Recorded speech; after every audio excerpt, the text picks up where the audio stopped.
نماز کے بعد میرے آقا صلی اللہ تعالیٰ علیہ وسلم حضرت فاطمہ حضرت علی کے گھر پہ گئے اور جانے کے بعد پانی منگایا، سورہ فلق اور سورہ ناس پڑھا، سورہ فلق اور سورہ ناس پڑھ کے پانی پہ دم کیا، تھوڑا سا پانی حضرت علی پہ چھڑکا، تھوڑا سا پانی حضرت فاطمہ پہ چھڑکا، اس کے بعد میں اللہ کی بارگاہ میں ہاتھ اٹھا کر کے دعا کی، اے اللہ میں ان سے پیار کرتا ہوں، اے اللہ یہ میرے ہیں اور میں ان کا ہوں، اے اللہ ان کو تو خوب پاکیزگی عطا فرما جیسے تو نے مجھ کو پاکیزگی عطا فرمائی ہے۔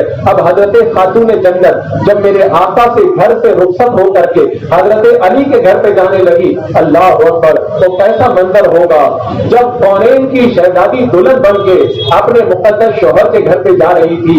اب دنیا والے سوچ رہے ہوں گے کہ جب یہ کونین کی شہزادی حضرت علی کے گھر پہ گئی ہوگی تو حضرت علی کے پاس بڑا خوبصورت گھر ہوگا، نہیں، جب حضرت فاطمہ حضرت علی کے گھر پہ پہنچی تو کیا دیکھا، مٹی کا چھوٹا سا گھر ہے، ایک گھڑا رکھا ہوا ہے، ایک بستر رکھا ہوا ہے، گھر کا چھوٹا موٹا تھوڑا سا سامان رکھا ہے، اس کے علاوہ کچھ نہیں ہے۔ بتاؤ اتنی مقدس شہزادی جب دلہن بن کے جا رہی ہے، ایک چھوٹے سے گھر کے اندر جا رہی ہے، ماؤں بہنوں کو قیامت تک کے لیے حضرت فاطمہ نے بتا دیا، اگر تم کنیز فاطمہ ہو تو گھر جانے کے بعد میں جب سسرال میں پہنچو تو غربت کی شکایت مت کرنا، اگر غربت تم کو ستائے تو فاطمہ کو یاد کرنا، میں کیسے غریب گھرانے کے اندر جا کر کے صبر و شکر کے ساتھ میں نے اپنی زندگی کو گزار دیا تھا۔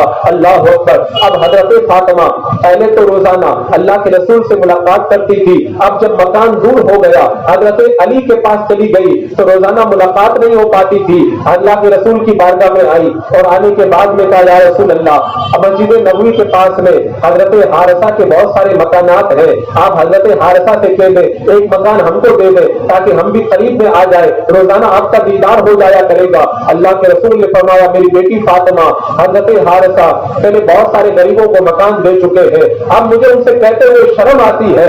اللہ اکبر۔ حضرت حارثہ کو جب پتا چلا تو حضرت حارثہ رضی اللہ تعالیٰ عنہ میرے آقا کی بارگاہ میں آئے اور کہا، یا رسول اللہ، میں مکان آپ کی بارگاہ میں پیش کرتا ہوں، یا رسول اللہ آپ فاطمہ کو مکان دے دیں، میں اپنی طرف سے یہ نذرانہ پیش کر رہا ہوں۔ اور حضرت حارثہ زبان حال سے کہہ رہے تھے، یا رسول اللہ، ایک مکان کی کیا بات ہے، اگر آپ حکم دے دیں تو جان بھی آپ کی بارگاہ میں حاضر ہے۔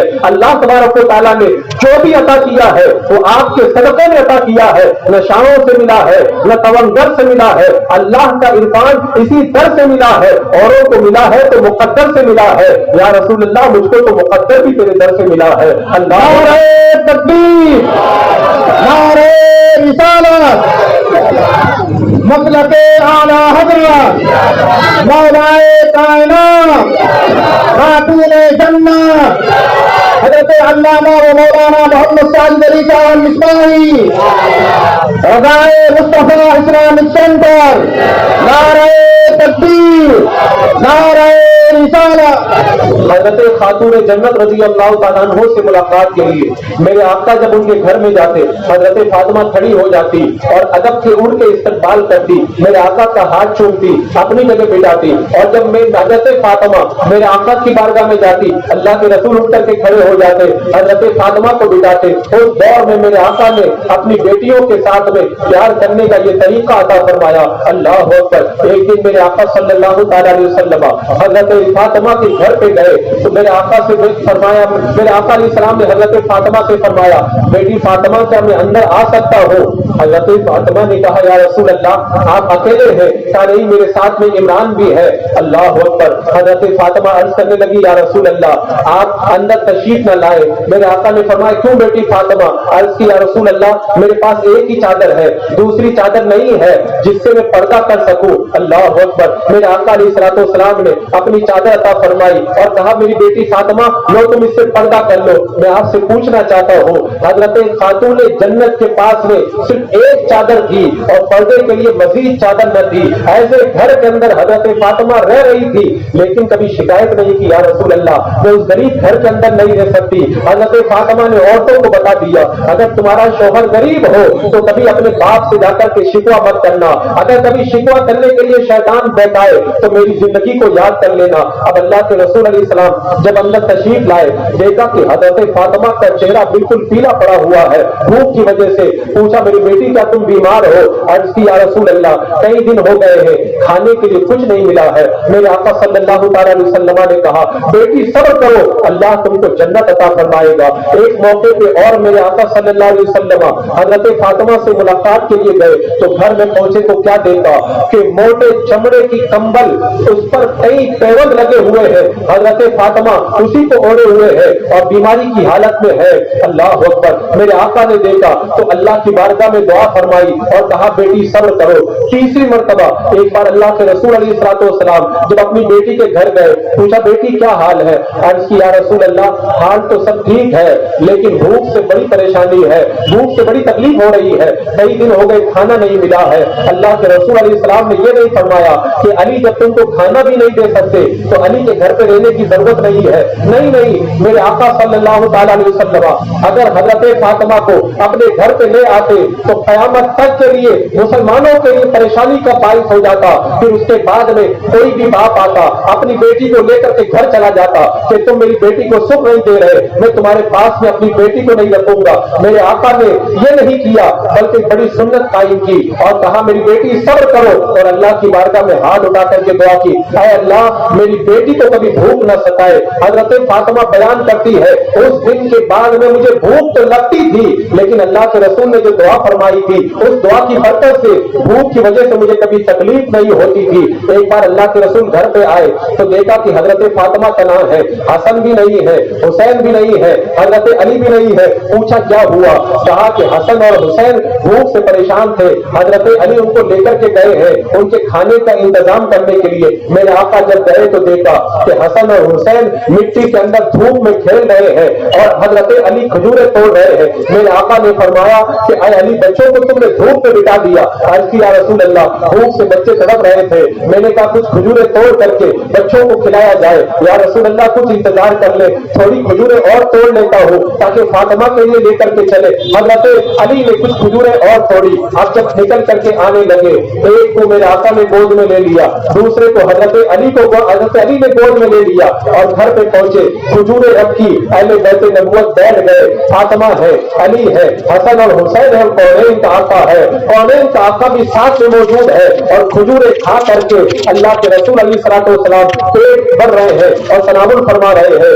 ایسے عالم کے اندر بھی کبھی ان کی زبان کو شکوہ نہیں آیا۔ حضرت سلمان فارسی رضی اللہ تعالیٰ عنہ بیان کرتے ہیں ایک بار میں حضرت فاطمہ کے مکان کے پاس سے گزرا تو میں نے کیا دیکھا، حضرت فاطمہ چکی چلا رہی ہے اور چکی چل رہی ہے لیکن میں نے دیکھا کہ حضرت فاطمہ قرآن کی تلاوت کر رہی ہے۔ اللہ اکبر، آج جب ہم اپنے بچوں کے لیے انتظامات کرتے ہیں تو اس وقت گانے کا ماحول ہوتا ہے، گناہوں کا ماحول ہوتا ہے، ہمارے بچے کہاں سے اعلیٰ تہذیب یافتہ ہوں گے؟ حضرت فاطمہ نے بتا دیا اگر حسن اور حسین کے نقشے قدم پر چلنے والی اولاد کو چلنا ہے تو پھر اس بات کا خیال رکھو کہ اگر تمہیں یہ سب کرنا ہے تو اپنے بچوں کو بھی قرآن کی تلاوت کے ساتھ میں تمہیں آگے بڑھانا ہوگا۔ اللہ اکبر کبیرہ۔ عزیزان مکرم، حضرت خاتون جنت رضی اللہ تعالیٰ عنہ کے بارے میں ایک دن حضرت انس رضی اللہ تعالیٰ عنہ نے اپنی ماں سے پوچھا امی جان حضرت فاطمہ کیسی ہے؟ تو اللہ کے رسول علیہ السلام کی بیٹی کے بارے میں حضرت انس کی ماں نے کہا بیٹا میں تم کو کیا بتاؤں، حضرت فاطمہ ایسے جیسے جنت کا ٹکڑا ہے۔ اللہ اکبر، کہا وہ جنت کا ٹکڑا ہے، تیری نسل پاک میں بچہ بچہ نور کا، تو ہے عین نور تیرا، سب گھرانہ نور کا۔ حضرت خاتون جنت فاطمہ الزہرا رضی اللہ تعالیٰ عنہا نے کیسی زندگی گزاری ہے آپ حیرت میں ڈوب جائیں گے، ایسی زندگی حضرت خاتون جنت نے گزاری۔ ایک بار ایک شخص آیا اللہ کے رسول کی بارگاہ میں، اس نے کلمہ پڑھا، مسلمان ہو گیا۔ اس میرے آقا علیہ السلام نے فرمایا تمہارے پاس میں کچھ ہے؟ عرض کی یا رسول اللہ پورے قبیلے کے اندر مجھ سے بڑا غریب کوئی نہیں ہے۔ میرے آقا نے فرمایا تو اس کو سواری دے دو۔